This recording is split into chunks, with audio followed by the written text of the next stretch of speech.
I'm Owen Bigland. This is the Inside Edge video blog. We're now well into our spring selling season, so time for one more video here. If you're thinking about selling your house this spring or early summer, some of the tips that I suggest and the importance of hiring a listing and marketing pro to sell the most expensive asset you have, your principal residence, or in some cases an investment property.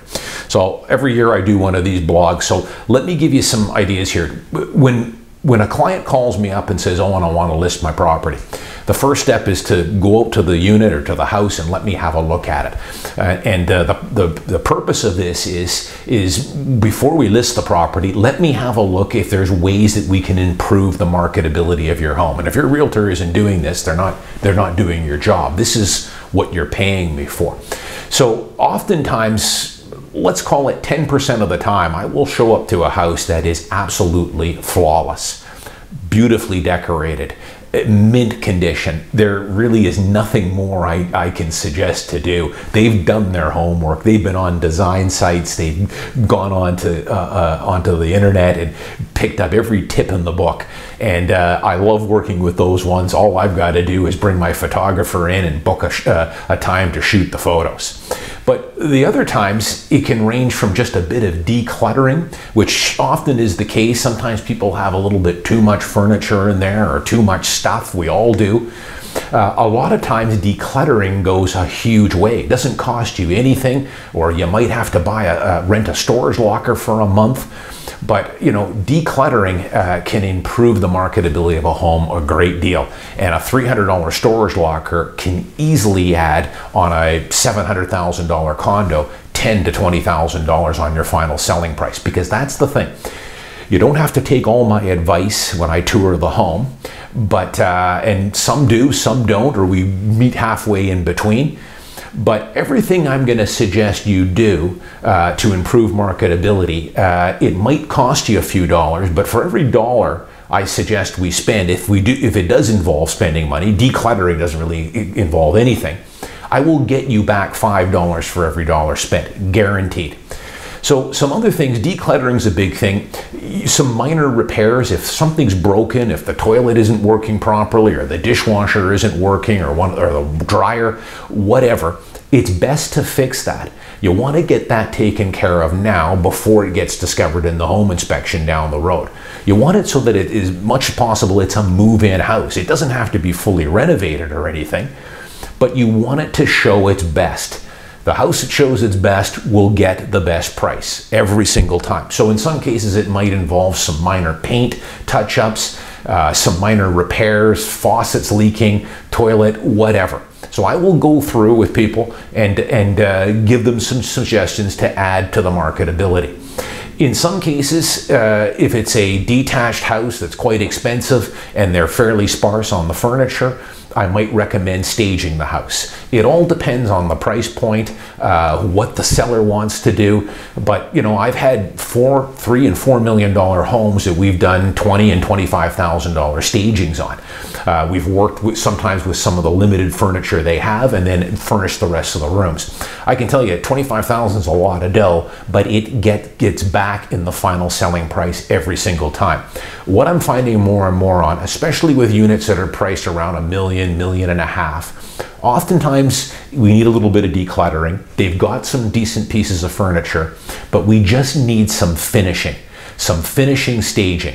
So it's not excessive. It might be anywhere from $3,000 to $5,000, but it's things to warm up the home. A couple of chairs here and there, some artwork, some decorative pieces, some pillows, some rugs, that kind of thing, some plants.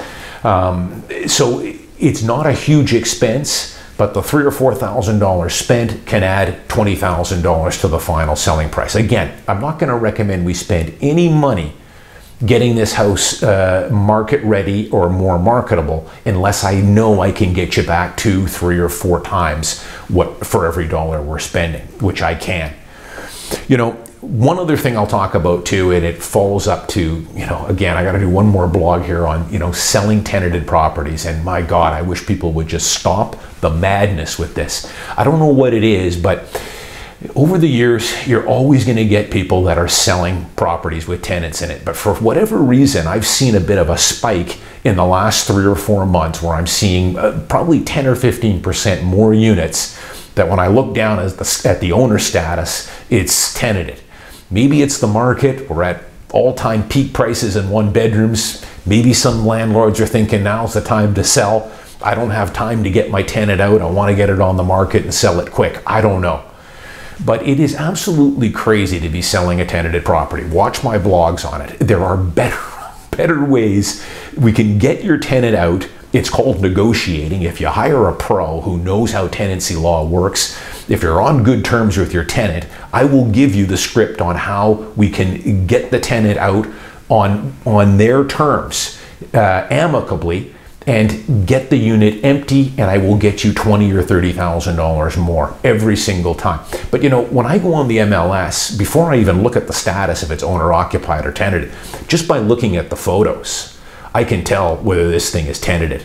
Let's face it, I can tell you right now, some tenanted properties I have seen are fantastic. They're clean, well decorated, they look fantastic. I'm going to say that's 5%. The other 95% of tenanted properties have got a lot of work to do, and some are just bordering plain hideous. They are leaving tens of thousands of dollars on the table just because of the clutter, the mess, and how that unit shows, let alone having to sell it with a tenant already in it, assuming the tenancies, or if it's a owner-occupier that wants to buy the unit, they've got to wait 2.5 or 3 months to get the tenant out. So just that alone is one of the reasons why you want to sell the property vacant if you've got a tenant. Just on that note, I'm not going to give away all my secrets here. I've got a number, and I talked about the mutual agreement to end tenancy, but let me give you a couple more ideas here. First off, tenancies will naturally end. I've had tenants that have stayed for 3, 4, 5 years before. I don't raise rents. I talk about it in my book. I've blogged about it before. If I've got a good tenant, I don't nickel and dime them on increased rent. And a lot of landlords think the same way I do. When you've got a good tenant, leave the rent the same. You can only raise it 2% anyways. It's peanuts. Eventually things change though. It's a couple, boyfriend, girlfriend, they break up, they give you a notice for 30 days they're going to leave. They need a bigger place. They got a job offer outside Vancouver. Eventually tenancies will end. So if you've got a tenanted property and you're not in any hurry, wait for the tenant to give you the 30 days notice. Then call me up. Owen, my tenant just gave me 30 days notice. I want to sell it. Fantastic. They're going to be out in 30 days. It's vacant. We'll clean it up, empty, easy to show, and I'll get you top dollar. Option number 2. And this is where the negotiating comes in, and this is where you gotta hire a realtor who knows what he's doing. I will give you the script. I sit down with the owner, want to sell the property. I got a tenant in there. He's a good tenant. He's been in there for 3 years. You pick up the phone, you call the tenant. Steve, it's your landlord. Listen, you've been a great tenant for me for the last 3 years, but you know, I'm getting a little older. I'm looking to cut back a bit on my workload. I'm thinking I want to sell the property in the next 3 or 4 or 5 months. No hurry, but I wanted to give you a heads up. You're on a month-to-month tenancy right now. So, you know, Steve, the tenant, he's got a couple of options here. He knows that, hey, the landlord could put this on the market next week and list it. He's either going to get an investor buyer, which I doubt because he's probably paying a low rent, and any smart investor is not going to want to assume a tenant at a low rent, and he's going to want to do his own screening. I've blogged about that before. But if it's a person that wants to live in the unit, then Steve's going to have to be out. They're going to have to give him 2 clear months, and eventually he's going to have to go. But you negotiate this with your tenant, and it's why you always want to be on good terms with your tenant, and what I talk about in my book. This is where it pays off. You would tell your tenant, listen, Steve, you've been a good tenant. Wanted to give you the heads up. I'm thinking of selling eventually here. Maybe you might want to start looking for a place. I don't really want to have to put it on the market and give you the 2 months notice. I wanted to give you a heads up. You can go one step better. Tenants have to give the landlord a full month's notice, 1 clear month. And it's a bit of a leap of faith for these tenants.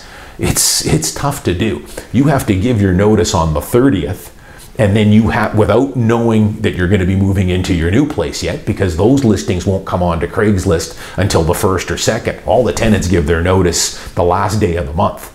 So it's a leap of faith for your tenant. He's going to give his notice on the last day of the month and then leap into the market on the 1st and 2nd, and hopefully he can get a new place in that time. You tell your tenant, listen, I want to sell it. Don't worry about the 30 days. If you don't find a place until the 5th or the 10th or even the 15th of the month, who cares? Give me 15 days notice, no problem. Now he gives you your notice, let's say on the 15th of the month, you get him to sign the mutual agreement to end tenancy. Now the tenancy is naturally dissolved. You don't have to pay him anything to move him out. He's happy, you're happy. 15 days later, we list it vacant and ready to go. So there's other ways to do this as well. And even I've talked about last time, even if you've got to pay the tenant 2 months rent, pay him $4,000. It's a small price to pay. Now the unit can be showed, we can clean it up, it shows beautifully, and we're opening it up to everybody now. Owner occupiers as well as investors.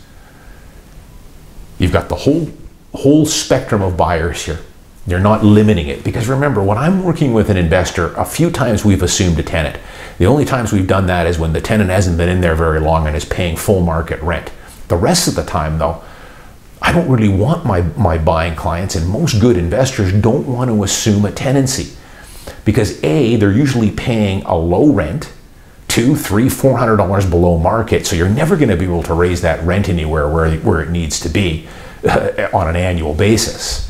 The second thing is you don't know who this tenant is. You haven't screened them. You haven't run the credit check. You haven't gotten the beacon score. It's not your tenancy agreement. So stop the madness with this. If you're a seller and you're selling your property tenanted, again, you are leaving a pile of dough on the table. It's an easy way to do it. You don't have to worry about getting the tenant out and everything else, but it's costing you 20 or 30 grand. Hire a pro. Look at what your options are. For me, I will give my seller a whole bunch of options and let them decide. But the bottom line is get the tenant out and sell it. Sell it vacant. Opens you up to the full demographic of buyers, shows a lot easier, and the dates can be defined by the buyer. I'm Owen Biglen. As always, thanks for watching. If you haven't joined my YouTube channel, subscribed, please do.